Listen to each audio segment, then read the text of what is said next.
Eu sou a professora Ana Beatriz da Silva. Eu vou apresentar nessa unidade 3 as experiências atlânticas de pensadores e pensadores negros e negras e indígenas através do currículo, que é falar um pouco do currículo antirracista a partir de pensadores e pensadoras negros, brasileiros e brasileiras e indígenas que dialogam com o que a gente está entendendo para esse seminário, né, de educação antirracista, etnoeducação e outros currículos, que é as experiências as quais eles construíram ao longo da sua trajetória enquanto pessoas pretas no Estado brasileiro, pessoas indígenas no Estado brasileiro, e que tipo de currículo ele está dialogando para construir a partir da Lei 10.639, a partir da Lei 11.645, as quais as minhas colegas já devem ter falado, né,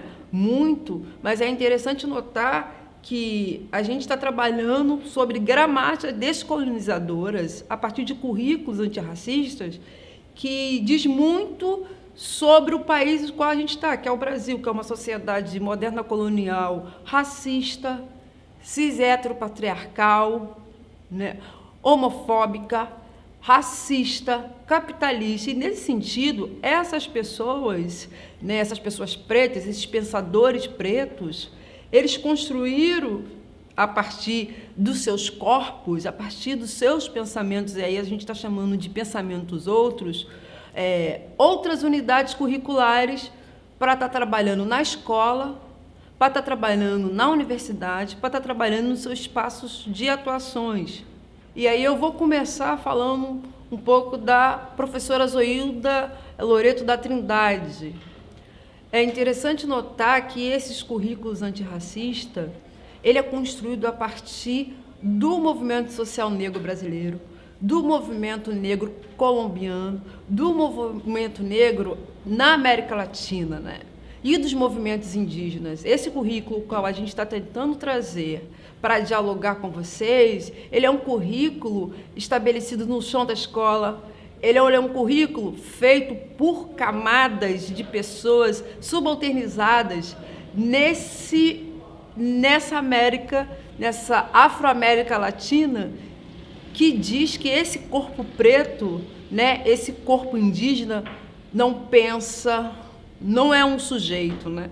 E, nesse sentido, a Zoilda, ela nos traz um pensamento bem propositivo de teoria e prática, né?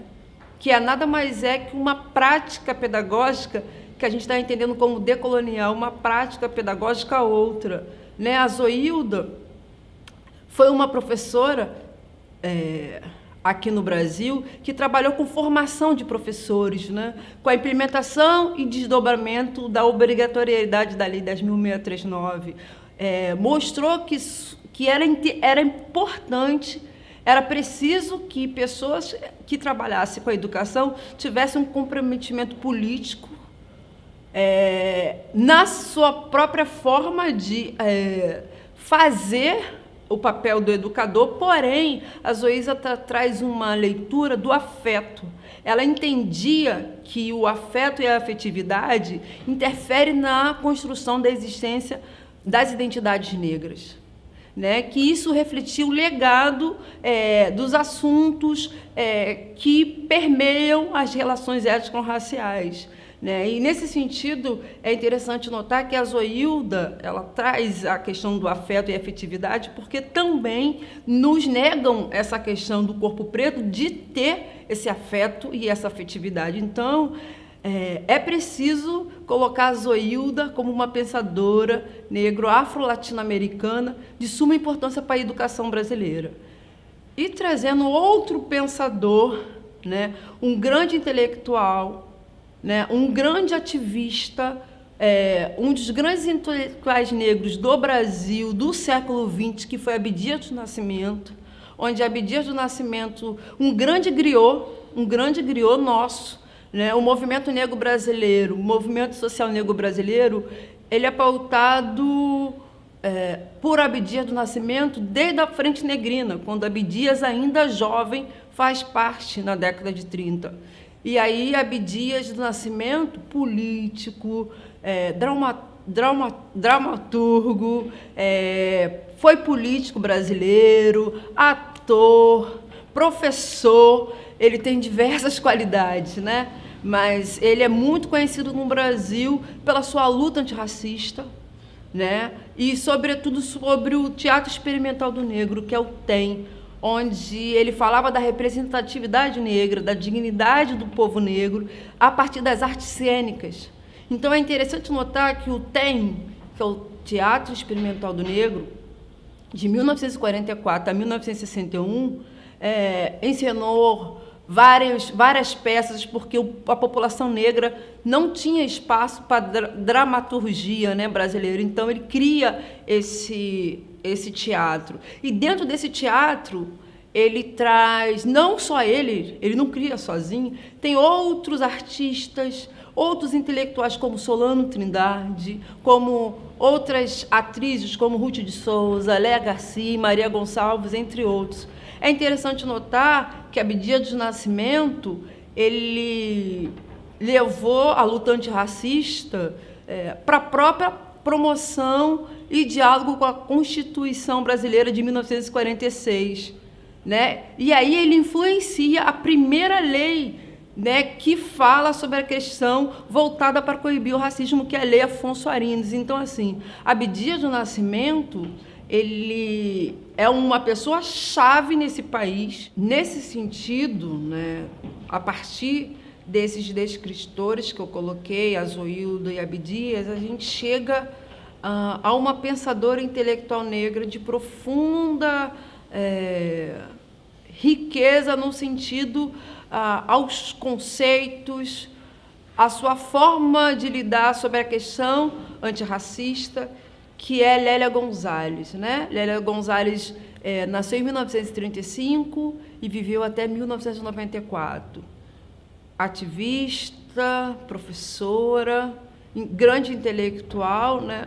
E Lélia Gonzalez nos traz alguns conceitos que, para essa unidade, é de suma importância, né? Que é a americanidade, né? Que se refere à experiência comum de mulheres e homens negros na diáspora, e é a experiência de mulheres e homens indígenas contra a dominação colonial. Por isso, Lélia, como ela mesma coloca, né, floresceu e se estruturou no decorrer dos séculos que marcam a nossa presença no continente. E aí ela tem a discussão sobre a América Andina, porque ela também fala das populações mestiças, das populações indígenas, né? Ela reivindica esse lugar da herança plural da qual fomos despojados. Lélia Gonzalez, ela aponta, tem uma discussão profunda sobre o histórico-cultural do continente americano, né? De que forma a gente foi tratado, e aí ela fala do português, né?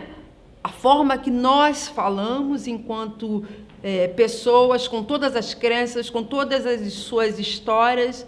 É interessante notar que a Lélia, ela influencia especialmente o pensamento afro-latino-americano, no sentido de que ela afirma uma identidade que a própria população, naquele momento, né, da década de 70 e 80, né, ela era muito contundente. Ela não mandava recado, né? Ela foi do movimento negro unificado, Lélia é do movimento negro brasileiro. Lélia traz para si, ela defende a ideia de uma ideologia de libertação que tinha um encontro muito ligado às proposições afrocentradas, né? Lélia nos ajuda a pensar sobre a reafirmação da nossa experiência enquanto sujeito nesse estado, com todas as suas maledicências com o corpo negro. Então, Lélia Gonzalez, ela consegue, a partir da educação, trazer outros sentidos para pensarmos a resistência negra, a resistência cultural da memória negra, né? Ela fala muito dos quilombos, né? E aí, falando de quilombo, nada mais é uma mulher outra pensadora preta que é da mesma época de Lélia, que é Beatriz Nascimento, né? E aí é interessante a gente pensar como que Beatriz, de 1942, e falece em 1995, historiadora, né? Participante, criadora de coletivos negros aqui no Brasil, tem conceitos brilhantes sobre quilombo e o seu ponto de partida, né, onde todo mundo conhece muito Beatriz Nascimento, é a partir de seu filme Ori, né, com a Raquel. E aí é interessante notar que Beatriz identifica as territorialidades negras, né? Ela fala muito sobre a colonização, sobre os quilombos, o modo e significações de ser negro, né? Incluindo as organizações de terreiro, de matriz africana, dos espaços coletivos, dos subúrbios, das periferias, das manifestações quilombolas. Então é interessante a gente pensar que Beatriz e Lélia, né, estão num tempo, no espaço-tempo, nessa sociedade, a qual era um momento de redemocratização do próprio país. Elas, infelizmente, estavam num lugar que poucas de nós, mulheres negras, àquela época, conseguiam estar. Hoje a gente tem um quadro muito maior, mas naquela época elas eram referências, né? E ela reflete muito sobre a emancipação humana, né? Beatriz Nascimento deixa várias bibliografias, né? Livros de poesias, né? Ela trabalhava muito com a subjetividade, né, da população negra, mas é interessante a gente nos atentar de como ela contribuiu para diversas formas de emancipação de homens e mulheres negros na diáspora a partir da sua memória ligada ao corpo e não somente a um território. E aí vem muito a questão da diáspora. É interessante a gente pensar a partir dessas pensadoras, né, desses intelectuais, as experiências deles e delas nessa diáspora, né, nessa experiência atlântica. Ela é muito poderosa porque, e aí a gente está construindo esse currículo a partir de sedimentos sendo provocados por mulheres e homens negros, né?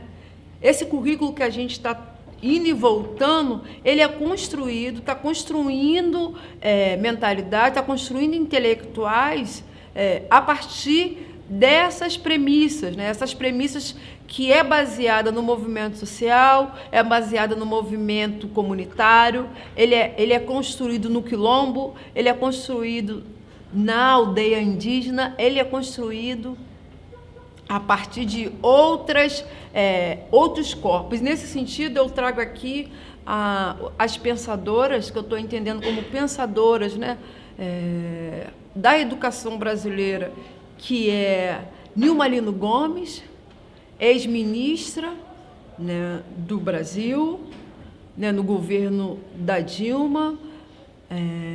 A professora Nilma Lino Gomes, ela consegue estabelecer um diálogo da luta contra o racismo de forma profunda, porque ela é uma pedagoga, ela é uma professora, né, uma intelectual negra, uma acadêmica que tem diversas referências bibliográficas, sobretudo de 2017, que é o Movimento Negro Educador, que eu estou trazendo aqui, que é, na verdade, que ela traz, né, como uma indignação antirracista e diaspórica.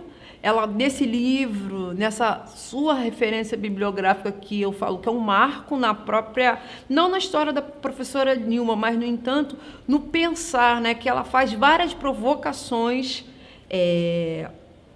nesse livro. Ela fala um pouco das práticas e as ações antirracistas, seja elas nos espaços escolares, institucionalizados, ou ONGs e museus, ou no movimento social, e de como é importante, de como o movimento social negro brasileiro ele foi educador para essa sociedade. Ela compreende que a busca da emancipação do povo negro, né? As identidades negras, o discurso que é estabelecido nessa escola institucionalizada ou na universidade, como é colonial e como isso afeta as identidades as quais estão nesse espaço. E aí ela fala da prática pedagógica, né? A prática pedagógica antirracista, ela fala do movimento negro, que o movimento negro, nas suas mais diversas organizações, seja de mulheres, de homens, organizações mistas, eles articulam politicamente contra o racismo, contra o sexismo, para a superação e para que a sociedade se imbrique, ou seja imbricadas, acho que a palavra é melhor, para esse antirracismo. Né? Nilma Lino Gomes, sobretudo, é uma mulher que sempre está disposta a falar sobre a democracia. Né?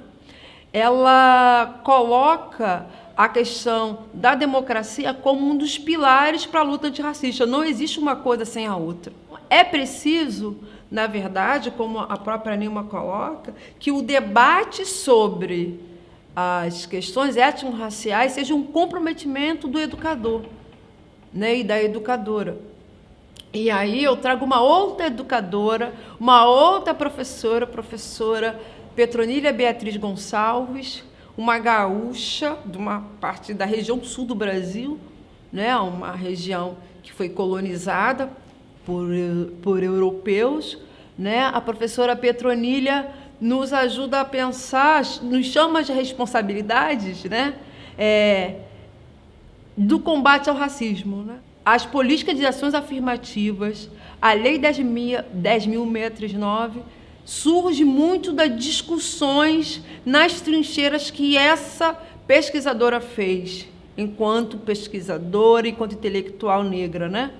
Ela foi uma das relatoras do parecer da Lei 10.639 para a Constituição da Lei, e a professora Petronília Beatriz, ela tem um vasto currículo que dialoga muito no combate ao racismo em sala de aula, não só por pessoas pretas, professores pretos, mas elas falam, olha, os não negros precisam entrar nessa discussão, precisam trabalhar com a questão étnico-racial de maneira comprometida, né? Não silenciando, não invisibilizando. E, nesse sentido, eu trago uma intelectual, a professora Cláudia Miranda, né, que está aqui no Carioca, aqui do Rio de Janeiro, que trabalha com as práticas pedagógicas outras, que discute currículos decoloniais, pedagogias decoloniais, interculturalidade. Né? A pensadora, a professora Cláudia Miranda, ela faz o construto da sua carreira acadêmica na perspectiva de uma decolonialidade a partir de pesquisadores pretos e pretas, não só brasileiros, mas afro-latino-americanos. Né? Ela consegue dialogar com a Colômbia, ela consegue dialogar com o Equador, ela consegue dialogar com a Venezuela, e ela nos traz brilhantemente uma outra proposições de currículos, né? Que são, na verdade, que são currículos outros, né? E ela trabalha com as questões das outras aprendizagens, né? E essas aprendizagens, ela amplia paradigmas de um antirracismo no sentido de visibilidade para outros autores e autoras negras da América Latina, né? E aí ela nos apresenta Santiago Arboleda, professor da faculdade do Equador. O professor Arboleda trabalha com a questão da etnoeducação, né? Uma etnoeducação que a gente está trazendo, né? Como ele traz uma proposta altamente, abertamente decolonial, né? Que parte das experiências do pensamento das populações afrocolombianas e população indígenas daquele território. Né? A professora Cláudia Miranda, ela trabalha com a Fanny Quinones, uma maestra da Colômbia, né, que trabalha em redes, né, criadora da rede Anansi, de pesquisadores afrocolombianos. Né? E a professora Cláudia Miranda tem, desde 2015, aqui no Brasil, a rede Etnoeducadoras de Professoras Negras Cariocas. Então, assim, é interessante notar que a diáspora, né, a diáspora negra, ela na América do Sul, na América Latina, sobretudo, ela nos conecta a partir de uma ancestralidade, né, de um pensamento que eu estou entendendo, né, de um pensamento oriundo de bases epistemológicas negras, a partir de pensamento epistemológico indígenas, a partir de pensamento epistemológicos de ribeirinhos, do povo da floresta, do povo indígena. Então, é interessante a gente notar que a professora Cláudia Miranda, ela bebe na fonte dos afro-latinos, dos pensadores pós-coloniais, decoloniais, né, como eu bem gosto de falar, né, de processos. Ela consegue trabalhar com uma diáspora africana, né, que ela está entendendo que é chave para a consolidação de outras visões sobre a própria ação, né, do currículo. E aí é importante que a gente pense em pensadores negros e negras da América Latina a partir de outros currículos no campo da educação, né? Não só no Brasil, mas aqui nosso lado a gente tem o Equador, a gente tem a Colômbia, a gente tem a Venezuela, né? O Uruguai, a própria Argentina. Então, é preciso que a gente possa dialogar a partir de uma coisa que é nossa, né? Que é esse corpo preto, que é aquele corpo da memória que a Beatriz Nascimento coloca, para a gente pensar e provocar essa manutenção do status quo, né? Dessa manutenção do poder, das relações de poder, das colonialidades existentes que imbricam a invisibilização de saberes e conhecimento a partir desses corpos. O diálogo desses intelectuais, a partir das suas comunidades estabelecidas, seja elas quilombos, né, as aldeias, os movimentos sociais, eles nos remetem a outras percepções sobre memória contegenomônica, né, como a própria vida, como a própria educação. Então, eu fico pensando de a gente alinhar nesse discurso, nesse debate, um pensador brilhante que nós temos aqui no Brasil, que é o Antônio Bispo dos Santos, né? Lavrador, quilombola, intelectual, né? Escritor, ativista político, né? Que nos ensina sobre a confluência, né? O que é a confluência?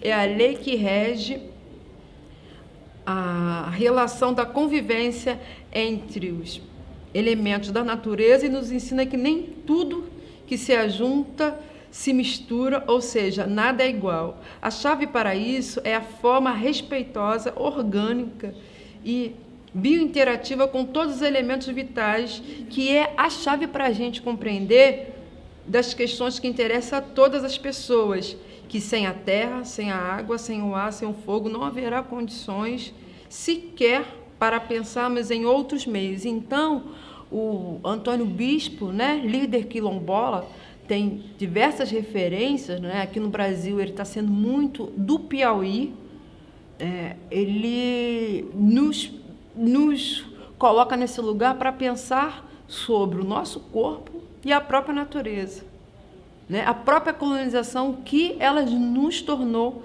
e de que forma a gente pode falar dessas experiências, né? E aí, falando de confluências, né, de pensamentos outros, eu trago o pensamento do Ayrton Krenak, né, e também da indígena Célia Chacriabá, né? Ela coloca: nós precisamos entender a terra como um de nossos parentes, né? Eu acho que a Célia nos mostra a chave, como o Ailton, né, de como a gente está lidando com o mundo, né? No livro dele, A Vida Não É Útil, ele discorre sobre a pandemia, sobre os problemas socioambientais da atualidade, né? Ele é um líder indígena, ambientalista, filósofo, poeta, militante, e que nos fala muito sobre a questão ambiental, de como a gente é tratado, como o humano trata o outro, né? De como as relações, o individualismo trata as relações sociais hoje, né? E aí, pensando num currículo, né? Aí estou falando de um currículo, né? Da Lei 10.639 e da 11.645/08, de como a educação indígena ela é importante para as relações étnico-raciais, né? Porque ela trata de que a gente precisa falar da população indígena a partir das suas singularidades, né? Da gente tratar a questão das línguas, das linguagens, das tradições, né? De como o Brasil precisa lidar com que esse povo originário, né? Que foi tão massacrado, né? Como foi tão dizimado, e reconhecer, né? Esse genocídio dessa população, que no caso é a população indígena, é preciso a gente reconhecer isso, mas entender que a população indígena ela nos coloca no mundo junto com a natureza, de maneira que a gente possa dizer ao mundo, olha, no Brasil, né, o Brasil é um território que a população indígena ela é, infelizmente, né, massacrada como a população negra, mas não estou aqui querendo comparar quem é mais massacrado ou não, mas dizer que são corpos pensantes que formulam, constituem pensamentos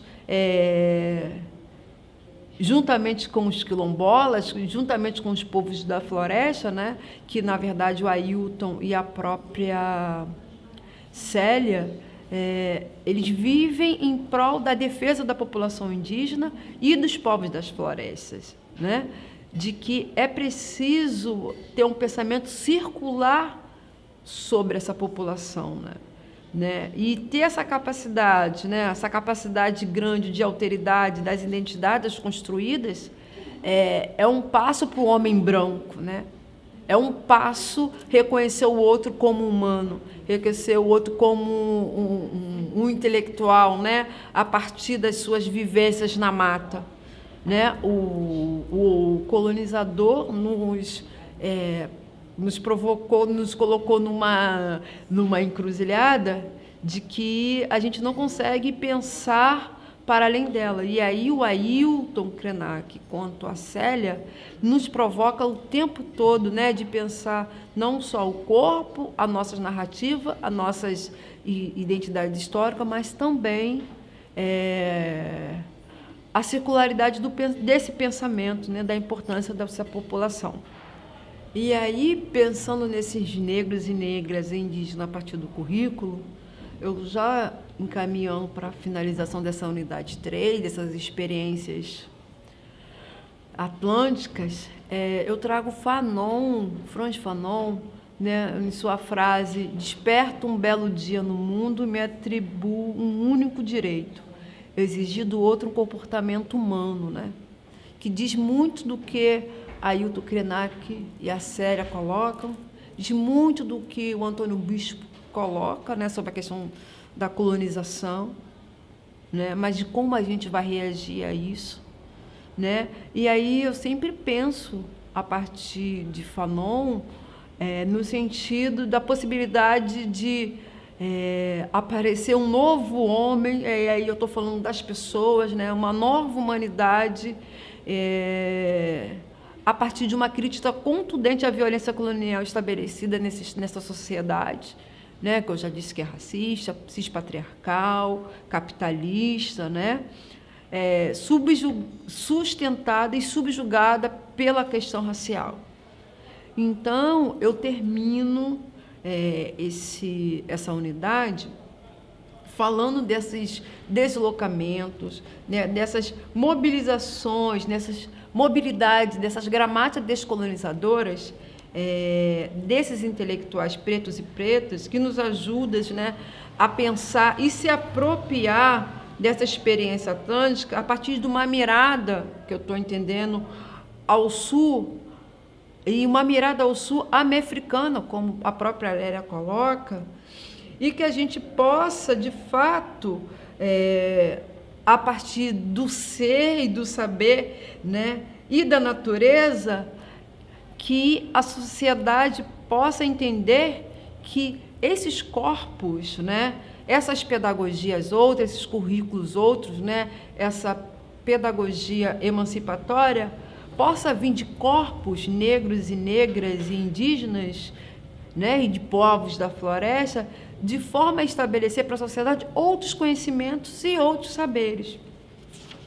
E aí, eu fecho essa unidade 3 e vou ler um rap de um pedagogo brasileiro, um jovem professor da escola pública no estado do Rio de Janeiro, no município chamado Volta Redonda, que é o Tiago El Ninho. Ele é rap e professor. E o nome do rap é Pedagoginga. Orumilá jogou os búzios para ver que futuro ia ter a ave que enfrentou Oxóssi. Índio guerreiro que era justo, que era forte, que para defender o povo tinha apenas uma flecha em sua posse, e que nos mostrou que o impossível não era improvável, e o que não era tranquilo se fez favorável. E lembrando uma socióloga negra do Brasil, da Bahia, Vilma Reis, viva as águas.